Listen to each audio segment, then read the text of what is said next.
You don't need Netflix, you don't need cable. Hop on YouTube, welcome to the hood table, where we chop up local and global events vocally. You don't really wanna miss out on these conversations. Just joke a little, laugh a little, get that wine in your system, fill your glass a little. Expose current events, talk trash a little. You never know, these opinions might clash a little. They addicted to the content, got them binge watching. You don't like it, then you want invited. Bet your friends watching in the house and in your job parking lot before you clocking. They don't wanna miss a second of this HT content. Everybody think they got something to say, so it's an open invitation, bring it to the table. But if you come whack, just know we ain't buying in. We gon' probably turn your back and tell you sorry, try again. Yeah, welcome to the hood table. You don't need Netflix, you don't need cable. Yeah, welcome to the hood table. You don't need Netflix, you don't need cable.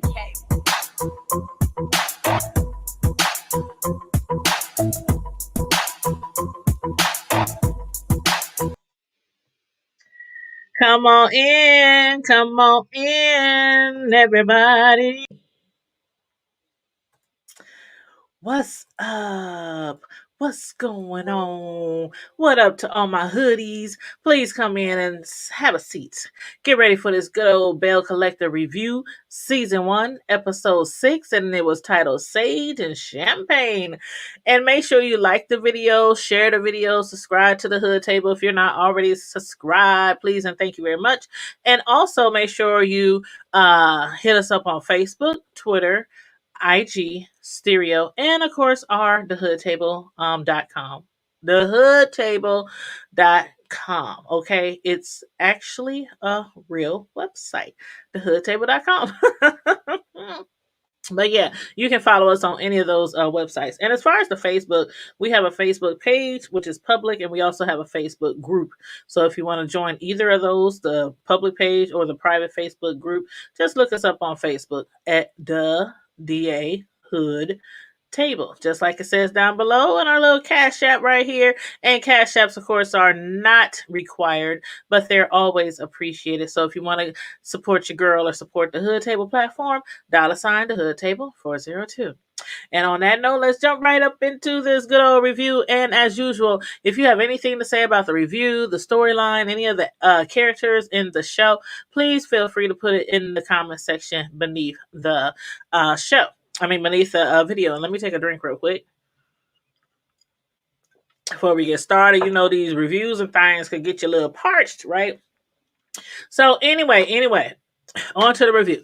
At the beginning of this episode, since Latrice didn't make the last brunch, Letitia filled her in on the Ferris Street plans. She had explained that, that location, which will cost well over $2 million, will be a Wi-Fi free brunch, cafe, and resource center. Now, let me stop and say that I thought it was really cool. You know what Latrice has said about how she doesn't want to be like some of the people that she had reached out to for help, because we all know how it goes. Sometimes, people, they be like, when I make it big, I'm going to reach back and pull somebody else up with me, not necessarily like, making them rich or, promoting them or anything like that, but maybe just even like kicking them down some knowledge, some wisdom, some information, resources, helping them to help themselves when trying to make some money moves.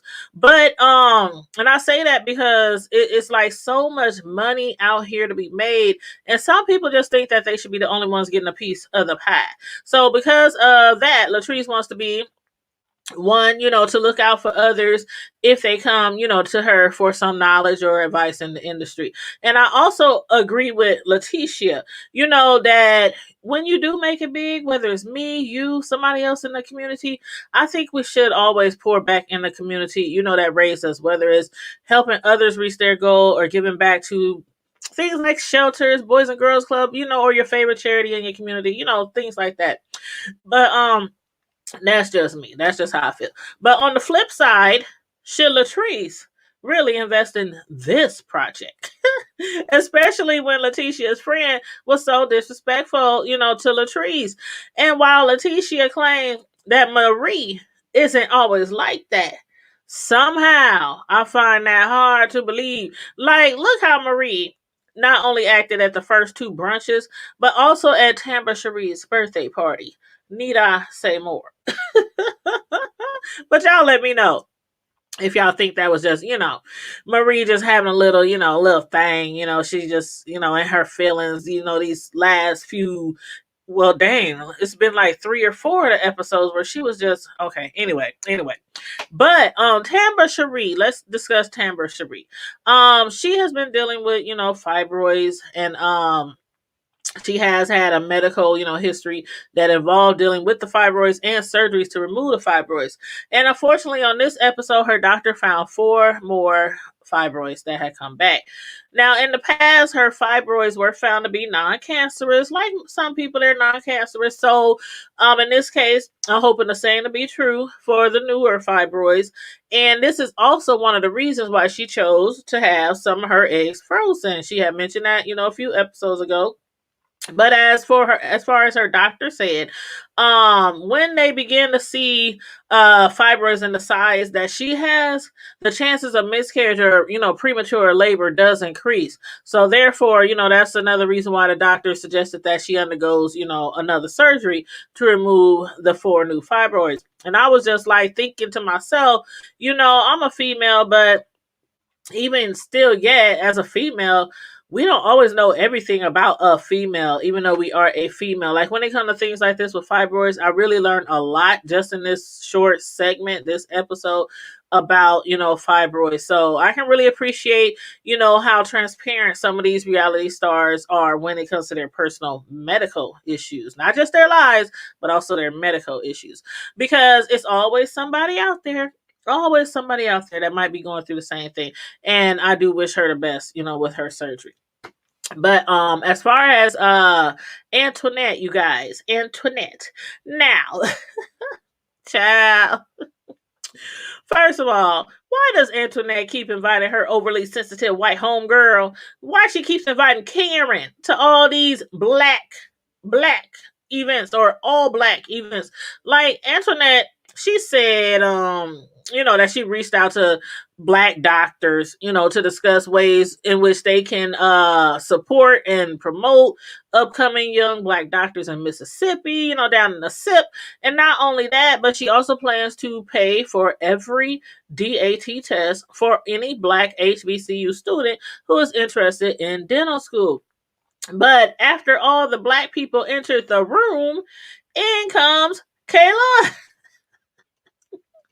The reason Kaylon is there, per Antoinette, is to know that or see what black professionals for professionalism among black people look like, because we saw what happened at the other events that Kaylon has been to. And the thing, and also she wanted her to see, and hear about the things that black people are passionate about. And that way, maybe Kaylon can feel or won't feel so attacked, at these different events. And I'm like, girl, oh, Lord Jesus, I don't know. I'm beginning to think that Antoinette is messy.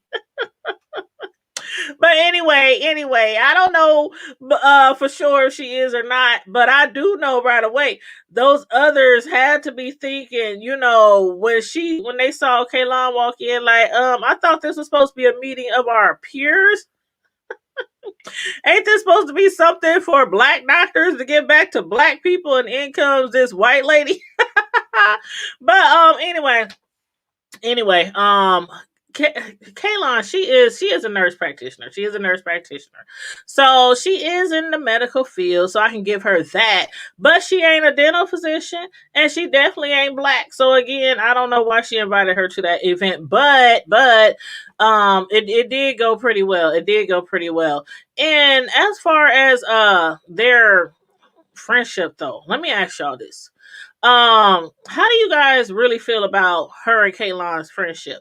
Like, is Kaylon really her friend? Or just an acquaintance? Or possibly a business investor? Now, I saw that somewhere in another group. And it kind of had me pondering over their whole relationship. And why? Because for a white woman to have a, real friendship with a real black woman, why would she be so sensitive around them regarding black issues? Huh? I got white friends. I went to a school that had white people, black people, Puerto Rican, everybody. And when me and my black friends would discuss issues going on, our white friends never ran out the room crying. But, I'm just saying, but for some reason, I just find it hard to believe that that they actually have a genuine friendship. But y'all, let me know how y'all feel about that. But back to the meeting. That is how I believe all the brunches should run. Like the entire event went smoothly. And even Kaylon was able to receive a different perspective of how black professional people communicate with and around each other. Because again, on the prior events that she's attended, they didn't go so well. And you don't want nobody white to think like this is how we do. It's bad enough the way they portray us on TV and in media, and then like you come to these professional events and they up there fighting every time you come. but yeah. As far as the last brunches though, I still feel like she just didn't expect, to hear so many black people discussing what they hate or what they've been through with white people. And I asked y'all last time, would you or do you think that they might have changed the topics that they were going to discuss at the last event? At that brunch, had they known a white woman would be in attendance? I don't know. I'm not sure if they would have changed the topics or not, or just would have left full speed ahead with the original plans. But anyway, we'll never know. But as far as Latrice and her husband, child, it's our anniversary, Hey, da, da, da, da. Okay. Anyway, at first, Latrice was under the impression that her Zaddy had totally forgotten about their anniversary because instead of bringing her flowers, he actually gave her a bag of all rising cooking flour. I was like, what the hell is that? No, he didn't. But I did really think it was cute, how he had her fooled because she really was like, I do all this and you always forgetting especially. Oh, so, she was whining about that and everything. But soon she had realized that he did not forget. When they arrived at the romantic candlelit area on their property or on their land. And I must say that the setup, was really beautiful. It was well thought out, well planned. He had dinner, wine, a huge love sign that was lit up. There was candles, lights, roses everywhere. And then for her gift, he got her a Rolex. He got her legs, a Rolex. But the gag was that he didn't get her to watch because she needed or wanted one. But he feels like she needs to know when it's time to get that ass home at night. That's why he bought her a watch, because normally he likes to go everywhere she goes and attend every event that she attends, even if it's just supposed to be for women. But on the rare times, I guess the special times he lets her out the house by herself, she don't be coming home on time. So therefore he bought her a Rolly, for her anniversary gift. But that statement that he made right there, that let me further know that he is in fact a little controlling, because I have been saying that I think he is, but I really do think that he's a little controlling, if not more. I'm just like, how you going to say you buying your lady a watch because she doesn't know how to come home on time? Because if that's the case, you could have easily bought her just, any old watch at any old time. But since it's your anniversary, he couldn't buy her just any old watch. He had to make sure it was an expensive one to appear as if the gift was truly from the heart. I was like, I see you, Cliff. I see you, Zaddy. I see you so very well. Because to me, I mean, just from what we've seen so far, and it's only been 6 episodes, we still only in the first season.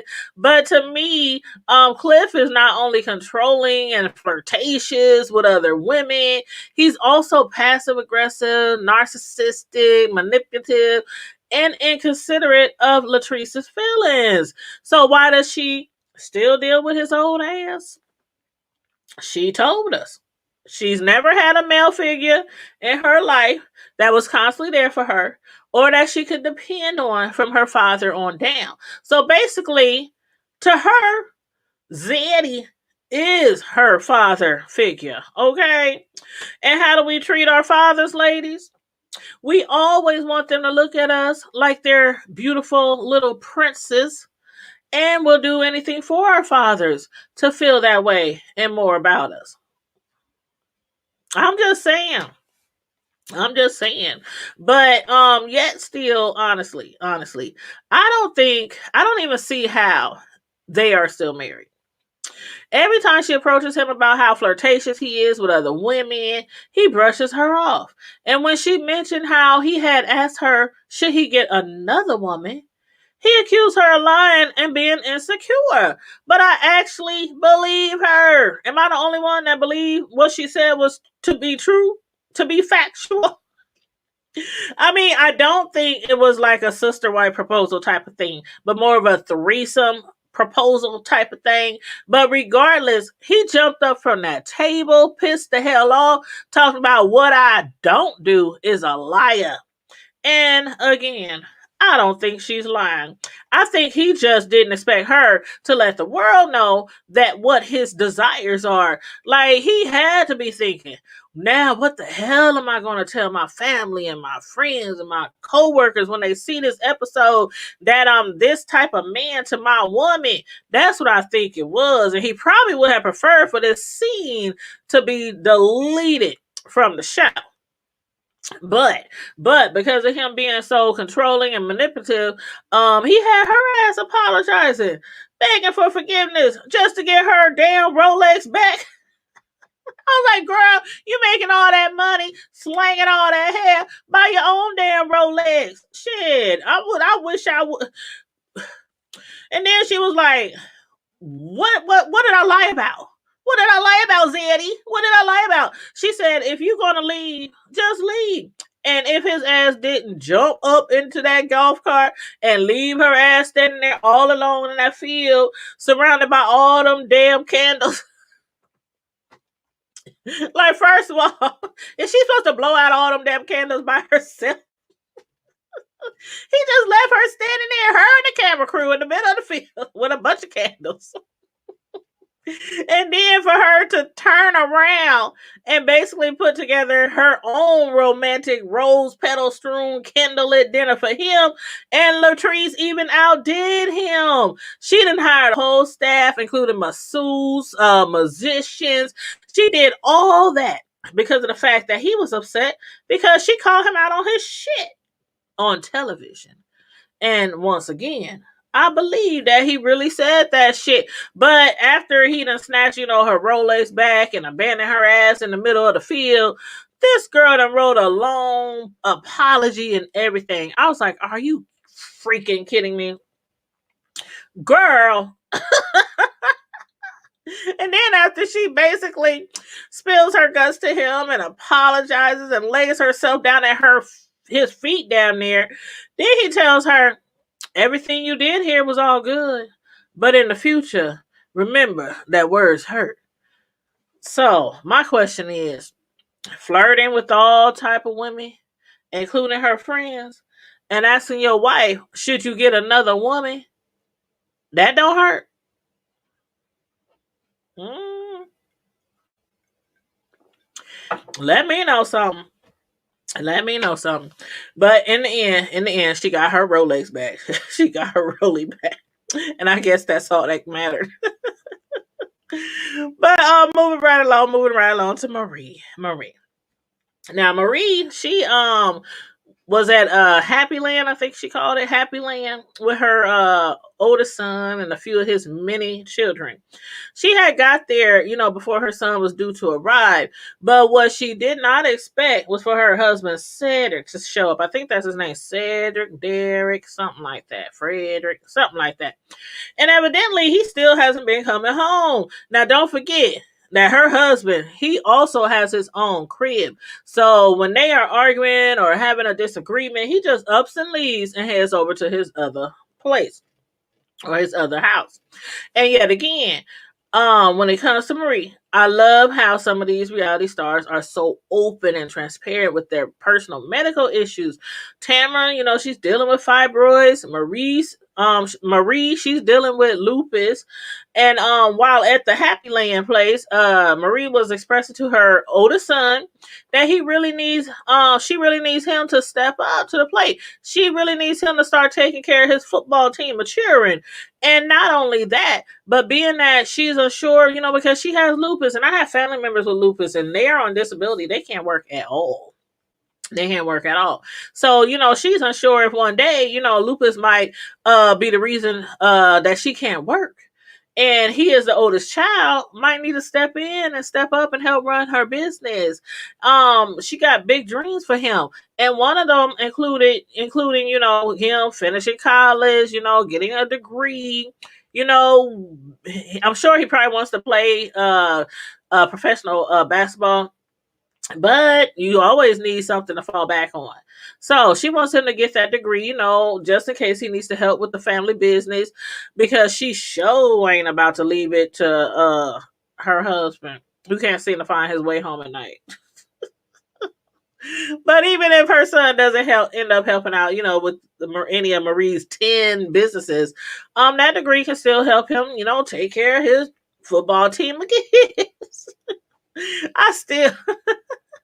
I just cannot believe how many kids this boy got at such a young age. And she taking care of all of them and a couple of baby mamas too. And she still got younger children herself. Child. But back to Antoinette, who is having a rededication of her home. I was like, is that something like what you do, when you rededicate yourself to Christ? I ain't never heard of nothing like that, a rededication of a home. But anyway, since her and her husband, since her and her husband had divorced, she has rid of anything that had belonged to him, or reminded her of him. And now that he's gone, she wants to have a housewarming party, even though she's still living in the same damn house. Like, wouldn't that be more of like a divorce party instead of a rededication of your house party? I don't know. Y'all let me know. But anyway, how do y'all feel about Antoinette not inviting Letitia over for a little sage and champagne? Like, Letitia had invited her to several events, including those for business opportunities. But Antoinette didn't invite her to a simple housewarming party. Now, I can see why she didn't invite Marie. But why not invite Letitia? Is it because Letitia might do a Jackie from Basketball Wives, meaning invite somebody else who was not invited, such as Marie? Because we all know how Marie can get, and I can see it now. Marie getting into it with either Latrice or Kaylon at Antoinette's party if she had been invited. So maybe that was the reason, because maybe Letitia would have been like, well, if I ain't going, I gotta invite, Marie, because that wouldn't look good for me to go and my homegirl can't go, something like that. That's probably the case. That's probably what it was. But speaking of Kaylon had a lot to say about the empowerment brunch. And I use quotes every time I say that, empowerment brunches, because they know. Okay, y'all already know why. But anyway, that didn't sit too well with Tambra Cherie hearing what Kaylon had to say about these brunches. Because as Tambra tells it, what has been happening lately with Marie at the last few events has never happened before. She said nothing of the sorts have never happened before. And automatically that had me thinking, okay, so we're dealing with a scripted show here. All of a sudden, now that there's a show, there's always drama at each brunch. I don't know. But was Kaylin wrong for what she said about the brunch? You know, what she said was that it's kind of hard to be at an empowerment event when volatile people are continually invited. Because not once, but twice did Letitia's friend, Marie, find herself in a situation, altercation, and with two totally different people. But for the most part, the Sage and Champagne home rededication event went well. That was until all the damn fire alarms in the house started going off. I was like, what the hell was Antoinette thinking by allowing all 50 of her guests to run around her entire house from the window to the wall with some big old burning sage? Like, you do not have to sage the closets, the bathtub, the lingerie and underwear drawers, the carpet. They was saging the carpet. You know, talking about no carpet burns, no cigarette burns. You know, they was saging the fridge and the pantry.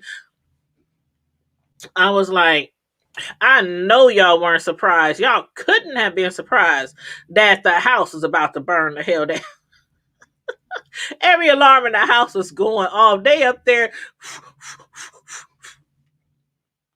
Somebody open a window. Antoinette was about to have a whole damn Jackson, Mississippi fire department at that house. That was too funny. But anyway, again, let me know what y'all think about the episode. What y'all do like about the show so far? What don't you like about the show so far? I know a couple of people said one thing they do not like is the sound of Tambra Cherie's voice. They like, why she talk like that? Why is it that? I think she be putting 20 on 10.